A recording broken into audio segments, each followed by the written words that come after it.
తండ్రి, నీవు పరిశుద్ధులకు నమ్మదగిన దేవుడు. ఉదయకాల సమయంలో ఈ ఆదివారము పరిశుద్ధ దినము, ఈ ప్రభు యొక్క దినము. క్రీస్తు ప్రభు అపవాదిని జయించి పునరుత్థానుడై మరణపు ముళ్ళను విరిచి సమస్త మనుషులకు కలిగిన మరణ భయము నుంచి అనేక వేల లక్షల కోట్ల ఆత్మలను విధించిన దినం.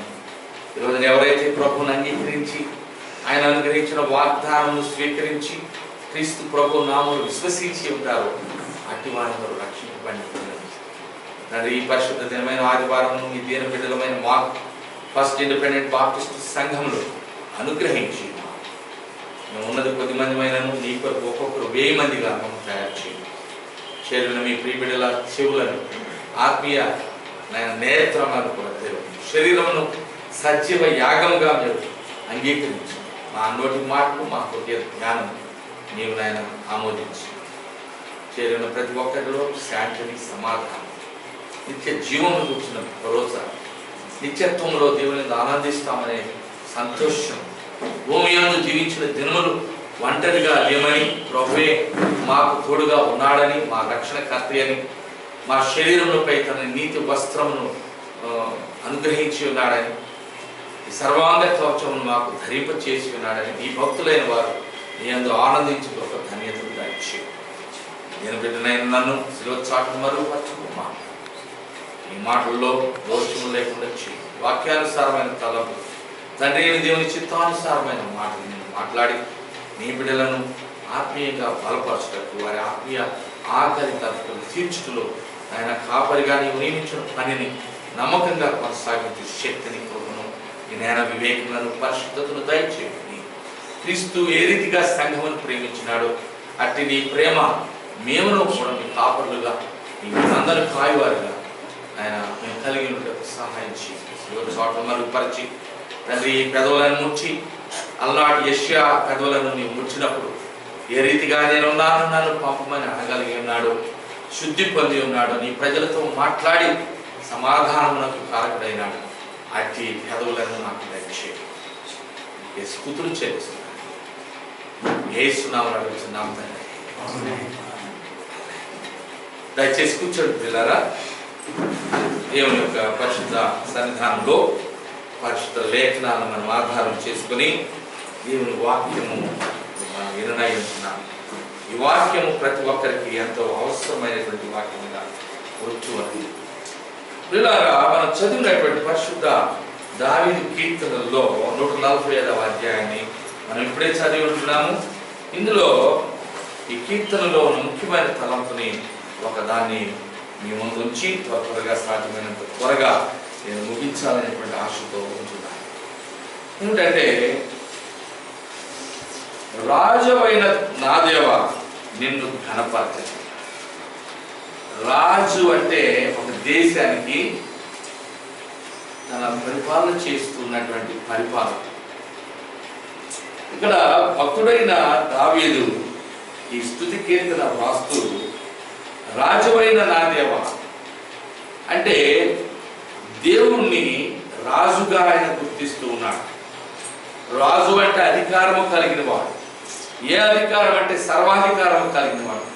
రాజు తను పరిపాలించు ప్రజల పైన పూర్ణమైన అధికారము, సంపూర్ణమైనటువంటి బాధ్యత కలిగిన వాడుగా, సంపూర్ణముగా వారిని సంరక్షించవలసినటువంటి ఒక సంరక్షకుడుగా రాజు ఉంటూ ఉన్నాడు.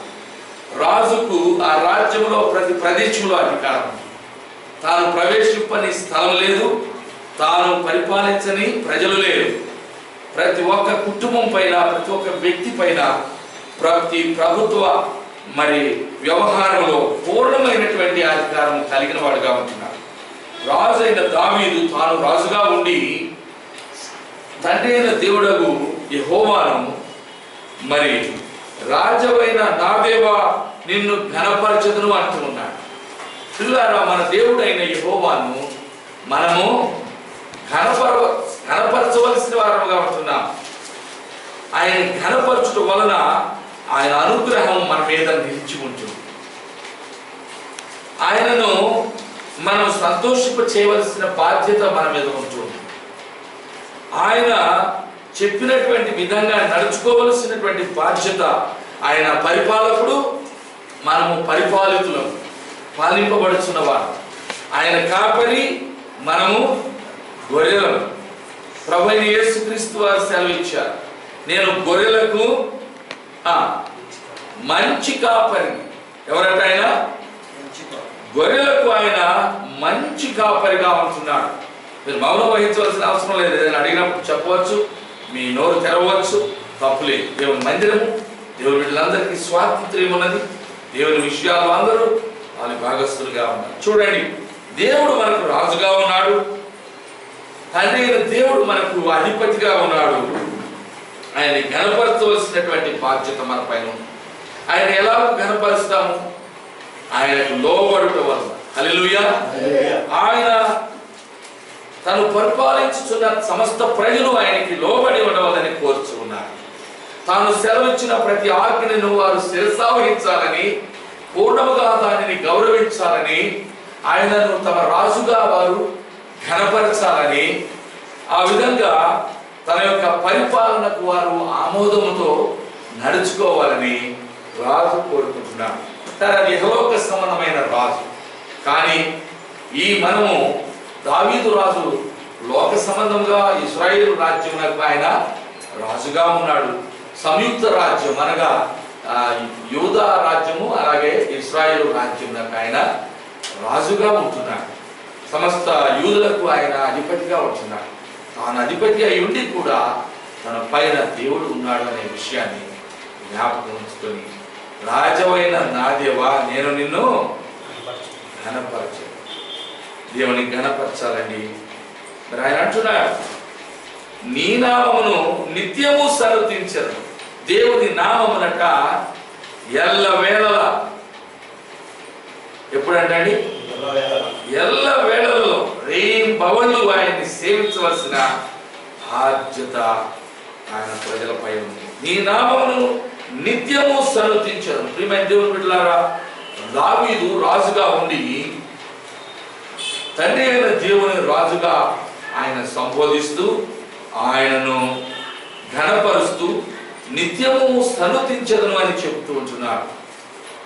సన్నుతించడము అంటే మీకు తెలుసని నేను అనుకుంటున్నాను.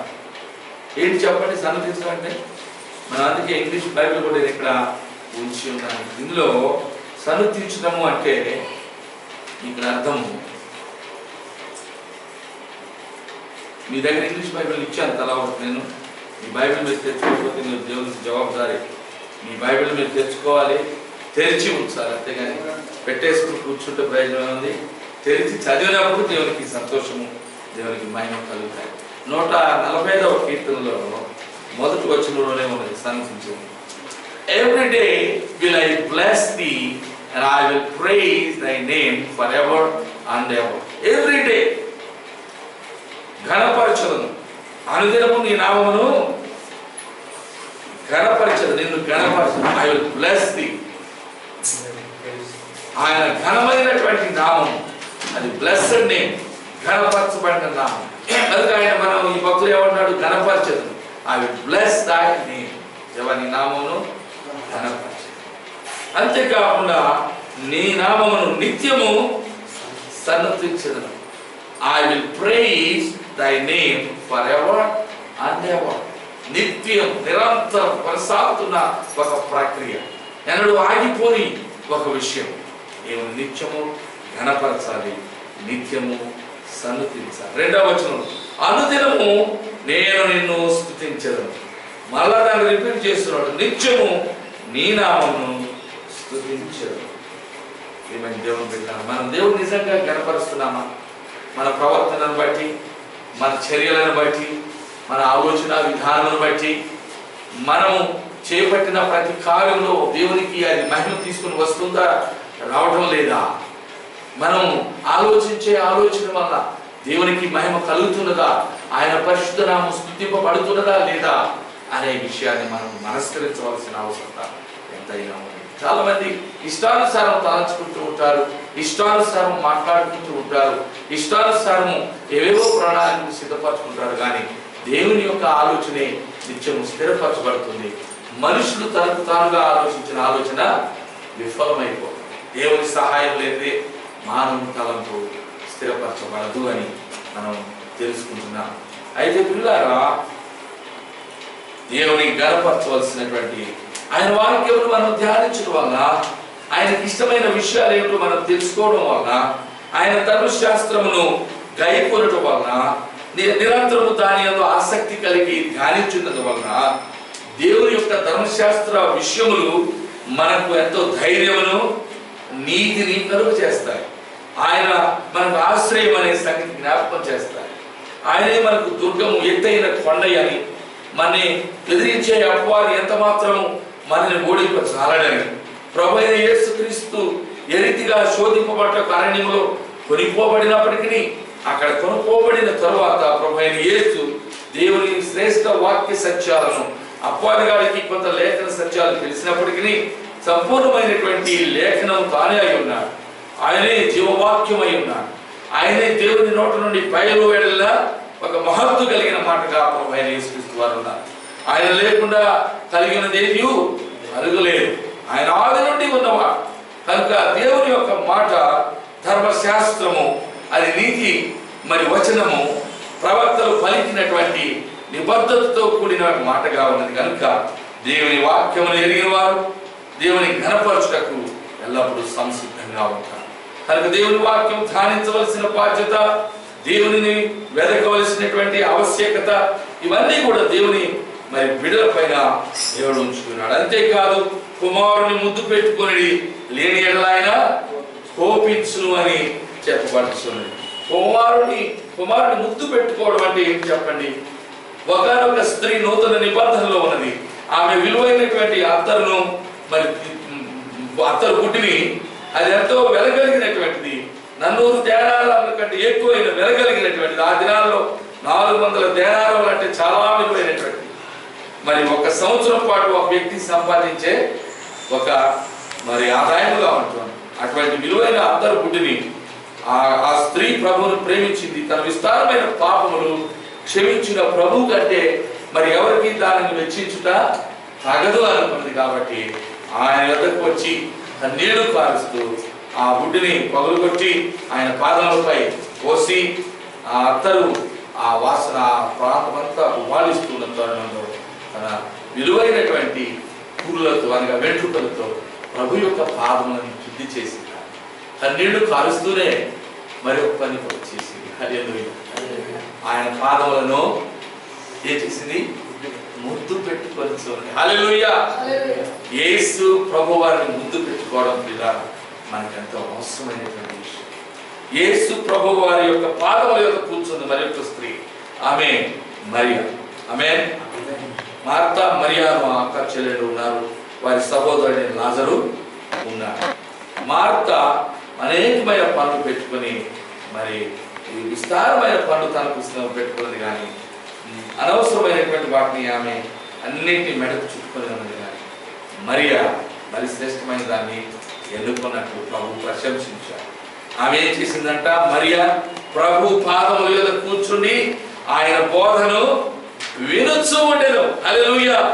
వినుటకు చెవులు గలవాడు వినుగాక. ఆత్మ సంగములతో సెలవిస్తున్న మాట, వినుటకు చెవులు గలవాడు వినుగాక. మనం వింటున్నామో లేదో మనం ఆలోచన చేసుకున్నాం. వారం వారం దేవుని మందిరంలో చేరి వారం వారం దేవుని సన్నిధానంలో ఉండి కూడా మరి ఆయన మాట వింటున్నామా? విన్నది వినియోగించుకుంటున్నామా? విన్నదాని వల్ల మన జీవితంలో మారినవా? వింటూనే ఈ చెవిలో వింటూ ఈ చెవితో మనం విడిచిపెడుతున్నామా? పిల్లలు ఒకసారి ఆలోచన కలిగి మనం ప్రభువుకు జవాబుదారీగా ఉన్నాం, బాధ్యత వహించవలసిన వారుగా ఉంటున్నాం. కాబట్టి మీరు ఆలోచన చేసుకోండి. దేవుని దావీదు కీర్తనలు రాసినటువంటి అనేకమైన కీర్తనలు రాసినటువంటి భక్తుడైన దావీదు మరి కీర్తన గ్రంథం ఆయన ఒక్కడే రాయకపోయినప్పటికీ జనరల్గా అందరూ ఏమంటారంటే దావీదు రాసిన కీర్తన గ్రంథం అంటారు. మరి ఆ కీర్తన గ్రంథంలో మొట్టమొదటి అధ్యాయంలో మరి మన కొన్ని కాలంలో మనం ఆలోచన చేసుకున్నట్లయితే, దుష్టుల ఆలోచన చొప్పున నడవక, పాపుల మార్గమున మొట్టమొదట నడవద్దు, తర్వాత నిలవద్దని దేవుని వాక్యం చెప్తా ఉన్నది. ఎవరి ఆలోచన చొప్పున నడవకూడదు?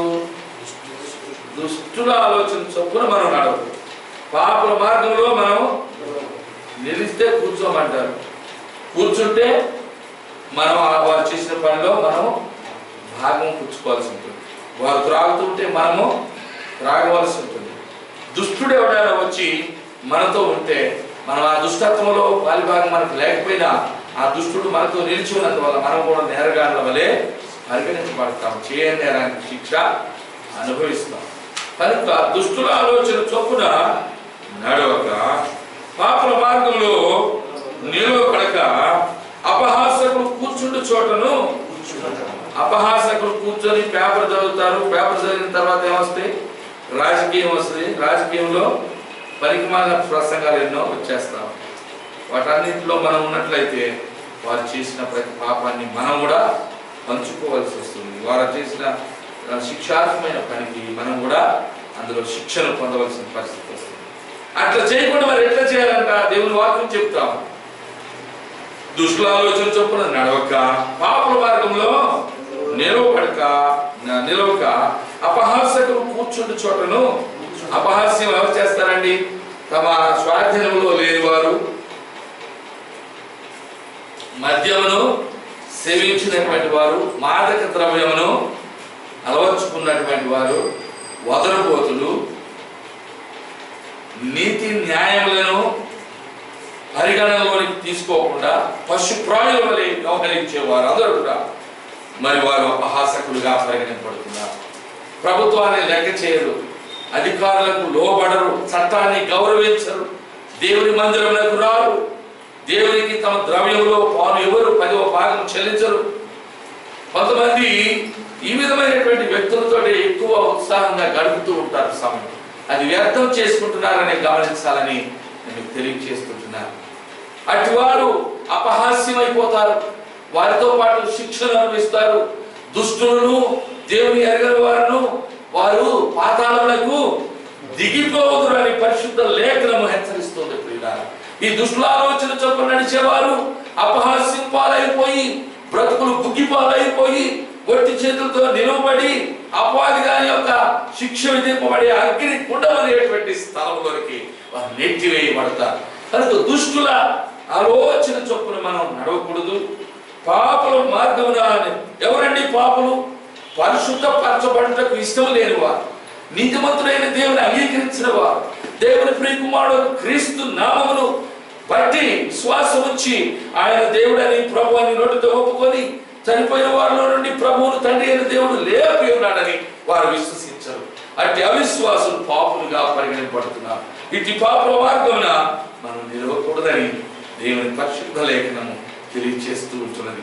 అపహాసకులు కూర్చుండు చోటను కూర్చుండు.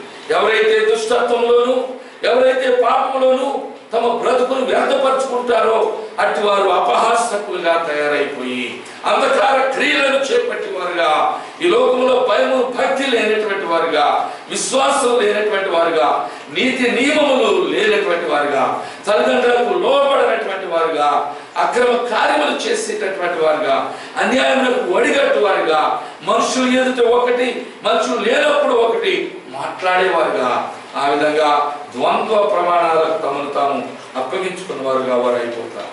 అట్టి వారు నశించిపోతారు. కానీ దేవుడు ఏమంటున్నాడు తన బిడ్డల్ని? 2వ వచనం 1వ కీర్తన ఈ 2వ వచనంలో ఇవన్నీ చేయకుండా ఏం చేయాలంటే యెహోవా ధర్మశాస్త్రమునందు ఆనందించు. హల్లెలూయా. బైబిల్ స్టడీకి అమ్మాయి ఎవరైనా పిలిస్తే ఆనందంగా వెళ్ళాలి. అంతేగాని వామో అని పిలిచాడా అయిపోయినటువంటి పని. 2 గంటలు పడుతుంది, 3 గంటలు పడుతుంది. లేకపోతే ముఖ్యమైన పనులు ఉన్నాయి, రుచికరమైన భోజన పదార్థాలు సిద్ధపరచుకోవాలి. నేను చేతులు కాల్చుకుంటున్నాను, కుర్రవాడిని, పెళ్లి కాలేదు, ఈ విషయం తెలీదా? ఏమైనా దేవుడు బిడ్డలారా, మోసపోకుడి, దేవుడు వేకరింపబడ్డాడు. మనుషులు ఏం విత్తునో ఆ పంటనే పోయిను. మంచి ఫలాలను విత్తండి పిల్లారా, మంచి పనులు చేయండి. కొంత సమయం అయినా సరే దేవునికి వెచ్చించండి. ఎందుకంటే నిత్యం దేవుని సన్నిధానంలో ఉండబోతున్నాం. మనం పరలోక రాజ్యంలో మనం నివసించనై ఉంటున్నాం. పరలోక రాజ్యంలో ప్రభు బిడ్డలుగా జీవించనై ఉంటున్నాం. నిరంతరం మనకు వేరే పనే లేదు. ఈ భూమి మీద వేరే పనులు పెట్టుకుంటే ఆ పనులకు కొంత స్పష్ట చెప్పి దేవుని పని చేయవలసిన బాధ్యత మనకున్నది అని అంటున్నాడు. ఇటువంటి అన్నింటినీ మానివేసి, 1వ వచనంలో ఉన్న చెడు పనులన్నింటినీ మానివేసి యెహోవా ధర్మశాస్త్రం నందు అనగా పరిశుద్ధ లేఖనమును ధ్యానించువాడు ధన్యుడు. దాన్ని ఆనందిస్తూ చేయాలి, సంతోషపడుతూ దేవుని వాక్య పఠన చేయాలి, దేవుని వాక్యపు తర్ఫీదు పొందాలి. ఇంగ్లీష్లో ఇప్పుడు రాయబడిన వాక్యాన్ని మనం జ్ఞాపకం చేసుకుంటే పైన study to show thyself approved unto God, a workman that needeth not to be ashamed, rightly dividing the word of truth. సత్యవాక్యమును సరిగా ఉపదేశించువాని మనం ఉండాలి. సత్యవాక్యాన్ని ఇతరులకు ఉపదేశించాలంటే ముందు మనము ఆ ఉపదేశాన్ని పొందాలి, ఆ ఉపదేశాన్ని స్వీకరించాలి, ఆ ఉపదేశం హృదయంలో భద్రపరచుకోవాలి, ఆ దేవుని సత్యాన్ని మన అంతరంగంలో దాచుకోవాలి. నీకున్న పై వస్త్రాన్ని అమ్మివేసి కత్తి కొనుక్కోమని ప్రభు చెప్పారు. కత్తి అంటే దేవుని వాక్యం సజీవమైనదై బలము కలదై హెబ్రీ పత్రిక 4వ అధ్యాయం 12వ వచనంలో రాయబడిన ప్రకారము చూడండి ఒకసారి. ఏదైనా దేవుని వాక్యము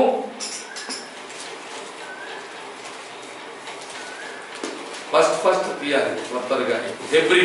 హెబ్రీ పత్రికలో 4వ అధ్యాయం 12వ వచనం.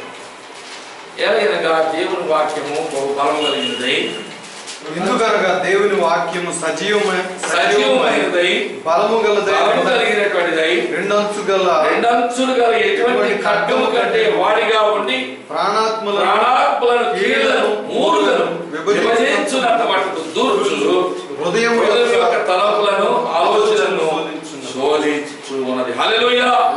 ఇట్టి శక్తి కలిగిన దేవుని ధర్మశాస్త్రం నందు మనం ఆనందించేవారుగా ఉండాలి. మన తప్పులను దేవుని వాక్యం బయటపెడుతున్నది, మన యొక్క అవిధేయతలను గర్దిస్తూ ఉన్నది, మన హృదయ తలంపులను బయటకు తెస్తూ ఉన్నది. జీవం కలిగిన దేవుని సముఖంలో మనం సరైన వ్యక్తిత్వాన్ని సంతరించుకోవడానికి అది ప్రయోజనకరంగా ఉంటున్నది. మనం మోసపుచ్చుకోలేము. అప్పుడు ఎప్పుడైతే దేవుని వాక్యంలో ఆనందిస్తామో, ఎప్పుడైతే దేవుని ధర్మశాస్త్రంలో ఆనందిస్తామో, దివారాత్రము దాన్ని ధ్యానిస్తూ ఉంటామో,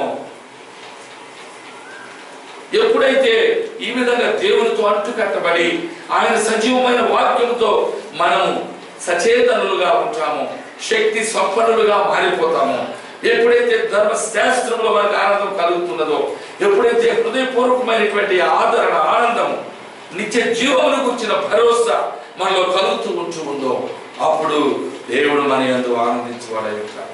మనం ఆయన ధర్మశాస్త్రం అంతా ఆనందించాలి, మన ప్రవర్తనను మార్చుకోవాలి. ఆ విధంగా అప్పుడు ఆయన మనను చూచి సంతోషించేవాడుగా ఉంటాడు. మనను బట్టి ఆనందించేవాడై తన యొక్క మరి రహస్యంలో దాచబడిన మరుగైన నిధులు మన అనుభవంలోకి ఆయన అనుగ్రహించేవాడై ఉంటాడు. అప్పుడు అది లేదు ఇది లేదని చెప్పుకునే ఆ దురవస్థ మనకు ఉండదు. నాకు ఉద్యోగం లేదనే పని లేదు, నా పని నువ్వు చేయను, ఆయన నేను నీ పని చూస్తాను అంటారు. వెండి ఏమేమి ఉన్నాయంట ఆయన దగ్గర? భక్తులైన వారి దగ్గర ఏమి లేవంట? వెండి బంగారములు మా యొద్ద లేవు, కానీ మాకు కలిగినదే నీకు ఇస్తూ. ఏమిస్తామన్నారు? సుఖారమైన దేవాలయం దగ్గర భక్తుడైన యోహాను, పేతురు గారు లేవన్నారు. పేతురు యోహాను, నజరేయుడైన యేసు నామములో లేచి నడువు. హల్లెలూయా.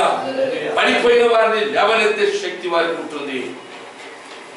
వారు కాళ్ళకి శక్తి, పుట్టుకతో వాడు పుట్టివాడైనప్పుడు నడవగలిగిన శక్తి, సంపాదించుకోగలిగిన శక్తి, సచేతనుడుగా, బలము కలిగిన వాడుగా, సామాజికంగా గుర్తింపు పొందిన వాడుగా, అన్నీ కలిగిన వాడుగా వాడు బ్రతకడానికి, మన జీవితానికి పునాది వేసేది దేవుని యొక్క యేసు నామం. మనం యేసయ్య నామం బలమైన దుర్గము. మనం అందులో పరిగెత్తుకుని వెళ్ళి ఆశ్రయముగా పొంది చిరకాలము నిశ్చింతగా జీవనము చేయగలరు. యేసు నామము, యేసయ్యలో శక్తి ఉన్నది, ఆయన ధర్మశాస్త్రంలో నీతి ఉన్నది, ఆయన పరిశుద్ధ సన్నిధానంలో బలము ఉన్నది. ఆయన ప్రజలకు ఆయన దాన్ని అనుగ్రహించువాడు.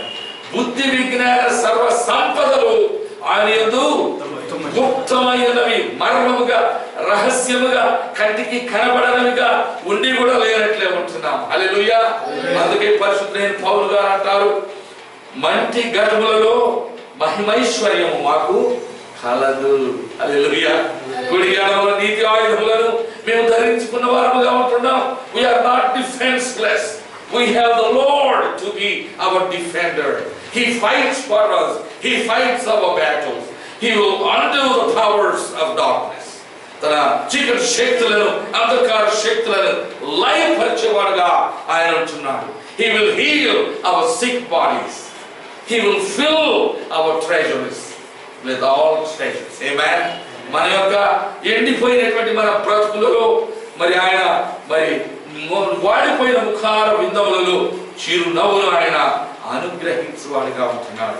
అట్టి గొప్ప దేవుని స్తుతించుట, అట్టి గొప్ప దేవుని మరి ఆశ్రయించుట, అట్టి గొప్ప దేవుని ఘనపరచుట, అట్టి గొప్ప దేవుని సన్నుతించుట, అనుదినము ఆయన్ని స్తుతించుట, అనుదినము ఆయన వాక్యంలో ఆయన ధర్మశాస్త్రంలో ఆనందించుట, మరి దుష్టత్వమును విడిచి మరి సన్మార్గములో ప్రభు మార్గంలో మనను మనం ప్రతిష్ఠించుకుని మన మార్గములను ఆయనకు అప్పగించి మన యొక్క జీవితంలో ప్రతి ముఖ్యమైన కార్యమును ఆయన చేత ప్రారంభింప చేసుకుని మన బ్రతుకులు ఆయనకు అంకితం చేసుకున్నట్లయితే ఆయన మన జీవితం క్షేమకరమైన తీరానికి అద్దరికి చేర్చేవాడుగా ఉన్నాడు. హల్లెలూయా. లేకపోతే మనము నట్టనడి సముద్రములో మరి మునిగిపోయే వారముగా, ఒడ్డు చేరనటువంటి వారముగా, అర్ధాయుష్కులముగా, పనికి మాలిన వారముగా, నిష్ప్రయోజకులముగా, లోకములో నిందను, అవమానమును, శిక్షను పొందవలసిన వారంగా మనం ఉంటాము. ఇట్టి భయానకమైన స్థితిలో నుండి దుష్టుల ఆలోచన చొప్పున నడవడం మానివేయాలి. పాపుల మార్గంలో నిలవడం మనం మానివేయాలి. అపహాసకులైన దుష్టులు, లోక సంబంధులు, నీతి విరోధులను, వారి సహవాసమును మనం మానివేయాలి. అయితే ఏం చేయాలి? దానికి బదులుగా యెహోవా ధర్మశాస్త్రమునందు ఆనందించాలి. హల్లెలూయా. ఆనందించడమే కాదు, దివారాత్రములనగా day and night, day in and day out, every day, all the time, we should read and study and meditate upon the word of God, the law of God. What is the law of God? That's the Holy Bible. That's the law of Moses given to the people of God. But now the whole Bible is given to all Christians. We have to study, we have to read it, study it, meditate it, dwell upon it, think about it. Oh boy, we have to walk all the days of our lives according to the direction the word of God gives to us. Amen. ఇట్టి నిత్యత్వమునకు ప్రయోజనకరమైన నీతి మార్గములను మనం అనుసరించుటకు సజీవుడైన దేవుని వాక్యం మనకు ఉపయోగకరంగా ఉంచాలి. అయితే ప్రియులారా, ఆయన 14వ వచనంలో ఒక శ్రేష్టమైనటువంటి మాట, 145వ కీర్తన 14వ వచనంలో ఈ మాటను మనం చూసుకోవచ్చు. ఇక్కడ మనం చూసినట్లయితే నేను మీకు అనేక విషయాలు జ్ఞాపకం చేయాలనుకుంటున్నాను. నేను బోధించే విషయాలు అనేక మీ గ్రహింపు కలగాలని ఆశతో ఉంటున్నాను. మీరు నిరాశతో ఉంటే ఏం ప్రయోజనం లేదు. మీరు ఇంగ్లీష్ బైబిల్, తెలుగు బైబిల్ తెరిచి చదువుకోవాలా, రెండూ తెరవాలా. ఇక్కడ నేను రెండు తెరిచి పెట్టున్నాను బోధ చేస్తూ కూడా, నా English Telugu Bible. Why are you not opening your Bible? Please open your English Bible, David. Don't be slow. దేవుని వాక్యం విషయంలో ఎంతో ఆశపడాలి, ఆరాటపడాలి. ఇక్కడ చూడండి 14వ వచనం ఇంగ్లీష్లో చదువు David. I'm wanting to train some good people here. I want you to reach out to your friends and many other people in the world. So get yourselves ready, be prepared. 14th verse, 145, Psalm number, and verse number 14. The Lord uphold all that fall, and raiseth up all those that be bowed down.